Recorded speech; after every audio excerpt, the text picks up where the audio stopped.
मेरा नाम संगीता है और मैं अपनी मम्मी और छोटे भाई के साथ एक किराए के मकान में रहती हूँ। मेरी मम्मी किसी फैक्ट्री में नौकरी करती है और मेरा भाई सरकारी स्कूल में पढ़ता है। वो 12 बजे स्कूल जाता है तो शाम को 6 बजे आता है। मेरी मम्मी सुबह 9 बजे निकल जाती है और रात को 7 बजे के आसपास आती है। मैं अपनी माली हालत की वजह से 12वीं पास करने के बाद आगे नहीं पढ़ पाई और घर का काम करती हूँ। जब भी मैं किसी काम से घर से बाहर कोई सामान लेने जाती हूँ तो सभी मुझे अजीब तरह से देखते हैं। मेरा मकान मालिक मेरे ऊपर नजर रखता है और मौका मिलने पर मुझसे बात कर लेता है। जिस मकान में हम किराए पर रहते हैं उस मकान में मकान मालिक, उनकी बीवी और हम 3 लोग रहते हैं। मकान मालिक के बेटा भी बाहर रहते हैं। मकान मालिक की उम्र 52 साल के करीब होगी। अब मुझे भी अच्छा लगने लगा था और मकान मालिक चुपचाप हमारा किराया मुझे वापस करने लगा था और हमारी कई तरह से मदद करने लगा था। एक दिन मैं और अंकल बैठकर बातें कर रहे थे कि तभी दरवाजे की घंटी बज गई और हम दोनों जल्दी से बाहर आ गए। अंकल ने दरवाजा खोला तो देखा उनकी बीवी आ गई थी। उसके बाद मौके मिलते रहते थे तो अंकल पहले की तरह बातें करते रहते थे। काफी दिनों बाद दशहरे पर मेरे भाई की 10 दिन स्कूल की छुट्टी हुई और अंकल की बीवी मकान मालकिन को भी दशहरा पूजा और किसी काम से अपने गांव जाना था। मकान मालकिन मेरी मम्मी को अपने साथ ले जाना चाहती थी और मम्मी भाई को भी साथ ले जाना चाहती थी, इसलिए सभी ने प्रोग्राम बनाया। तो कुछ दिनों बाद घर पर मैं और अंकल अकेले रहने वाले थे। 2 दिन बाद ही मकान मालिक, आंटी और मेरी मम्मी और भाई को पहली बस में बैठाने सुबह 7 बजे चले गए। अब सारे घर में मैं अकेली थी तो मैं अंकल के बेडरूम में थी। मैंने बड़ी सी ड्रेसिंग टेबल और बड़ा शीशा देखा। उसमें मेकअप का बहुत सारा सामान था जिसको देखकर मन ललचा गया। वहां पर अंकल का आधार कार्ड और वोटर आईडी कार्ड देखा तो उसके हिसाब से अंकल की उम्र 45 साल थी। मैं अंदाजा लगा रही थी। करीब 2 घंटे बाद अंकल आ गए। अंकल बोले, संगीता, मैं तुझसे शादी करना चाहता हूं। मैं बोली, आप मुझसे शादी कैसे करोगे? आंटी भी तो है। अंकल बोले, संगीता, शायद तुम्हें नहीं मालूम, तुम्हारी आंटी को कैंसर है। काफी सालों से वो बीमार है और डॉक्टर ने आखिरी जवाब दे दिया, ज्यादा से ज्यादा 1 साल ही जिएगी। इसलिए मैं पिछले कई सालों से बीवी के सुख से वंचित हूं। मैं बोली, ओह। अंकल बोले, संगीता, तुम मुझसे शादी करोगी? मैं अपने सारे मकान, जायदाद, पैसा तुम्हारे नाम करके तुम्हें मालकिन बना दूंगा।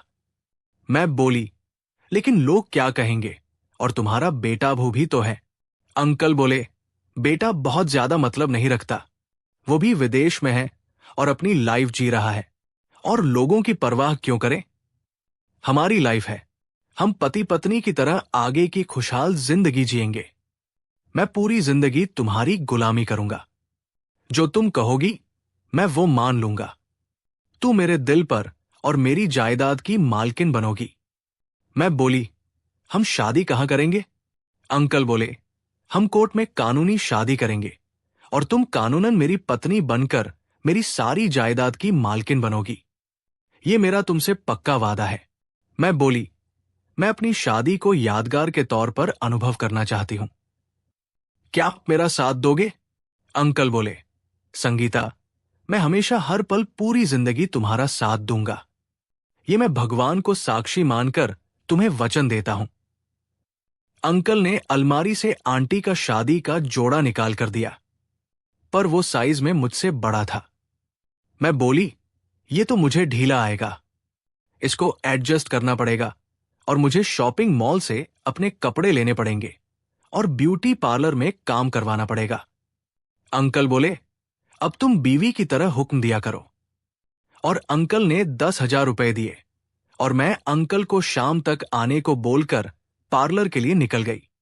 मैंने अपने लिए कपड़े, फिर पार्लर में polishing, facial, hair style, mehndi का काम होते होते शाम हो गई। ब्यूटिशियन को साथ लेकर मैं घर आ गई। घर आकर देखा तो अंकल काफी सामान लेकर आ गए थे। तंदूरी चिकन, 2 शराब की बड़ी बोतलें और खाने का बहुत सारा सामान था। ब्यूटिशियन शादी का जोड़ा निकालकर तैयार कर रही थी। तब मैं चाय बना रही थी। सबने चाय पी और फिर तैयार करने लगे। तकरीबन 2 घंटे में मैं पूरी दुल्हन की तरह तैयार हो गई। 9 बजे अंकल ने ब्यूटिशियन को पैसे देकर ऑटो रिक्शा में बैठाया। अंकल बोले, संगीता, तुम तो आसमान से उतरी अप्सरा हो। काश तुम मुझे पहले मिली होती। तुम्हें दुल्हन के रूप में देखकर नजरें नहीं हट रही हैं। मैं बोली, अब मैं आपकी दुल्हन हूं। अंकल बोले, संगीता मेरी दुल्हन, मैं तुम्हें एक सरप्राइज देना चाहता हूं। क्या तुम मुझे इसकी इजाजत दोगी? मैं बोली, अब मैं आपकी हूं। मेरे ऊपर आपका पूरा अधिकार है। आपको किसी चीज की इजाजत लेने की जरूरत नहीं है। आपको मेरे ऊपर पूरा हक है। फिर आंटी की ड्रेसिंग टेबल से उनकी सिंदूर की डिब्बी से सिंदूर लेकर मेरा घूंघट उठाकर मेरी मांग में भर दिया और मेरा मुंह दिखाई के लिए 1 लाख रुपए मेरी गोद में डाल दिए। अंकल बोले, आज से तुम मेरी पत्नी हो और कुछ दिनों में कानूनन तुम्हें पत्नी का हक मिल जाएगा, जिससे तुम मेरी सारी जायदाद की मालकिन होगी।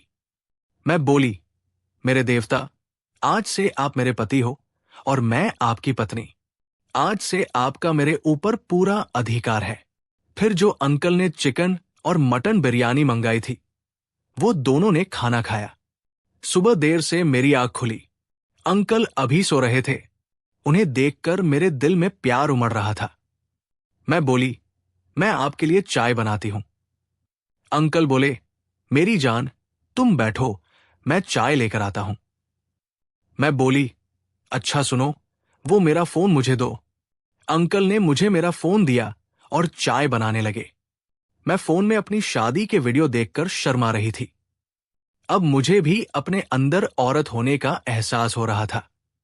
अंकल अब पति की तरह मुझे प्यार करते और महंगी साड़ियां, कपड़ों के सेट, फैंसी सूट ड्रेस लाकर दिए। फिर 10 दिन बाद मम्मी और मकान मालकिन आ गई। मम्मी मेरी हालत देखकर समझ गई कि मैं शादी कर चुकी हूं और वे बिना कुछ पूछे मुझे बालों से पकड़कर मारने लगी। मैं बोली, मम्मी मेरी बात सुनो, प्लीज सुन लो। मम्मी बोली, ये सब क्या किया संगीता तूने? मैं बोली, मम्मी सुन लो।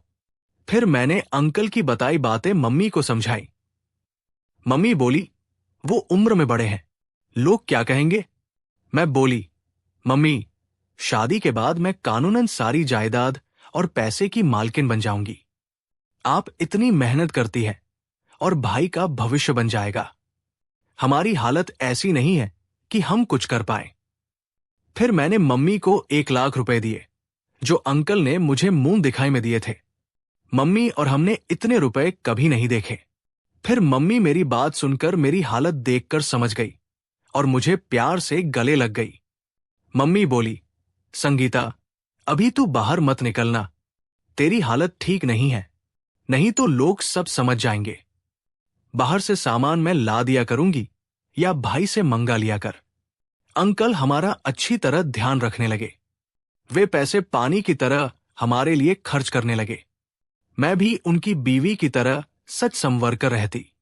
फिर मैंने करवा चौथ पर सुहागिनों की तरह चुपचाप अंकल के लिए व्रत रखा, जो सिर्फ मम्मी, अंकल और भाई को मालूम था।